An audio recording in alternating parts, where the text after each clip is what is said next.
ऐकून घ्यावे अशी माझी एक छोटंसं कुटुंब होतं. त्यात राहिला तिचं गरीब परिस्थितीचं.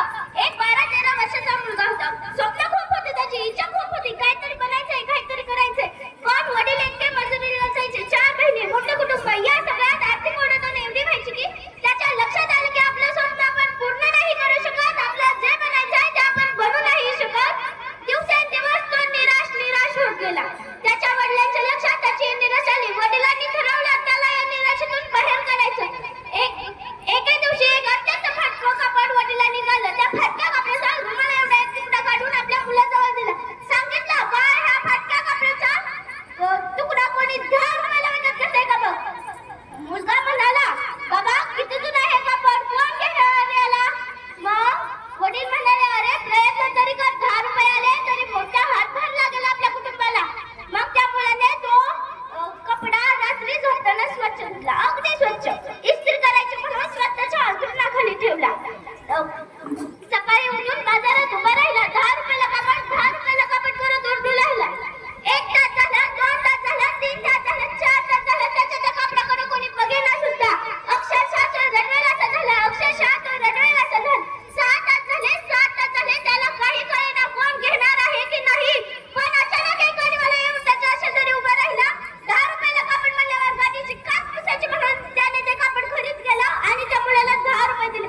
10 रुपये मिळाले बरोबरच तो मुलगा आनंदाने उड्या मारत घरी परतला. बाबा, 10 रुपये मिळाले, बाबा, 10 रुपये मिळाले.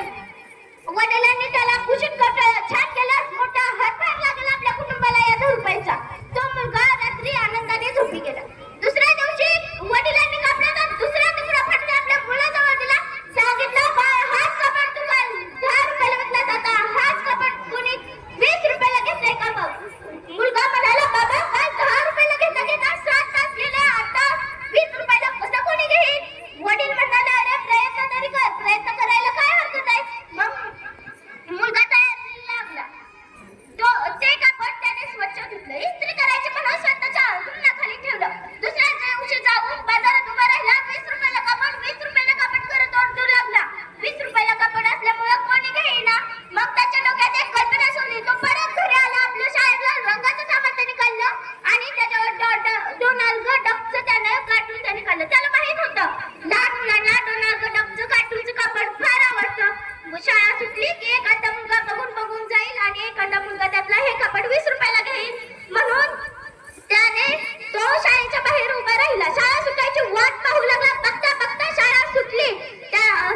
तो हे कापड हातात घालून म्हणाला, 20 रुपयाला डोनाल्ड डकचं कार्टूनचं कापड, 20 रुपयाला डोनाल्ड डकचं कार्टूनचं कापड. मुले बघून जात राहिली. पण एका छोट्या मुलाने आपल्या आईकडे हट्ट केला, मला ते कार्टूनचं कापड पाहिजे, मला ते हवंय. शेवटी आईने लागली. 20 रुपये देऊन तो रुमाल त्याने आपल्या मुलासाठी खरेदी केला आणि त्या 12-13 वर्षाच्या मुलाला विचारलं, बाळ, शाळेबाहेर उभा राहून तू असे रुमाल का विकतोस. तो मुलगा म्हणाला, माझी परिस्थिती गरिबीची आहे, माझ्या वडिलांनी सांगितलंय म्हणून मी हे कापड 20 रुपयाला विकतोय. त्या माऊलीला फार आनंद झाला. तिने आणखी 20 रुपये काढून आपल्या मुलाजवळ दिले. माझ्याकडून बक्षीस म्हणून ठेव म्हणून तिने ते पैसे त्या मुलाला दिले. आता 40 रुपये झाले. 40 रुपये मिळाले बरोबरच तो मुलगा आनंदाने उड्या मारत घरी परतला. बाबा, 40 रुपये मिळाले, बाबा, 40 रुपये मिळाले.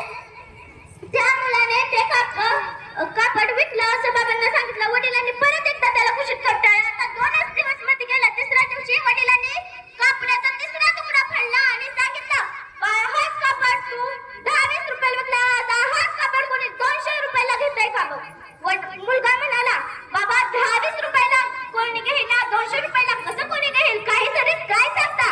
मुलगा म्हणा, बाबा, वडील म्हणाले, अरे 10 रुपयाला विकताना पण तू असंच म्हणाला, पण विकला ना. 20 रुपयाला विकताना पण तू असंच म्हणाला, पण विकला ना. आता सुद्धा हे कापड कोणीतरी घेईल. तू प्रयत्न तरी कर, प्रयत्न करायला काय हरकत आहे. नुकसान तर काहीच नाही होत, झालं तर फायदाच होईल. आता 2 वेळचा अनुभव पाठीशी होता. त्या मुलाने ते कापड स्वच्छ धुतलं, इस्त्री करायची म्हणून स्वतःच्या अंथरुणाखाली ठेवलं. तशी त्याला बातमी लागली, आपल्या शाळा शूटिंगसाठी ऐश्वर्या रॉय येणार आहे. म्हणून त्याच्या डोक्यात एक कल्पना सुचली. तो जिथे शूटिंग चालू होती तिथे पोहोचला. ऐश्वर्या रॉय जवळ जाऊन बसला. ऐश्वर्या रॉयला जाऊन कसं म्हणतो, मी तुमचा प्रचंड मोठा फॅन आहे, मला या कपड्यावर सही द्या. तो मुलगा म्हणाला. त्या मुलाने सही घेतली आणि तो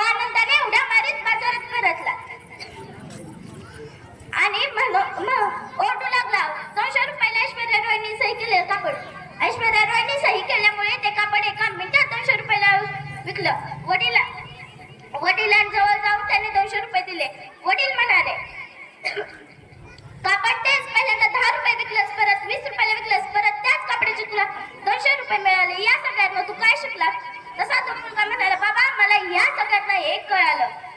इच्छा तिथे मार्ग, इच्छा असेल तर मार्ग निघतोच, जिद्द असेल तर यश मिळतंच आणि ठरवलं की होतच.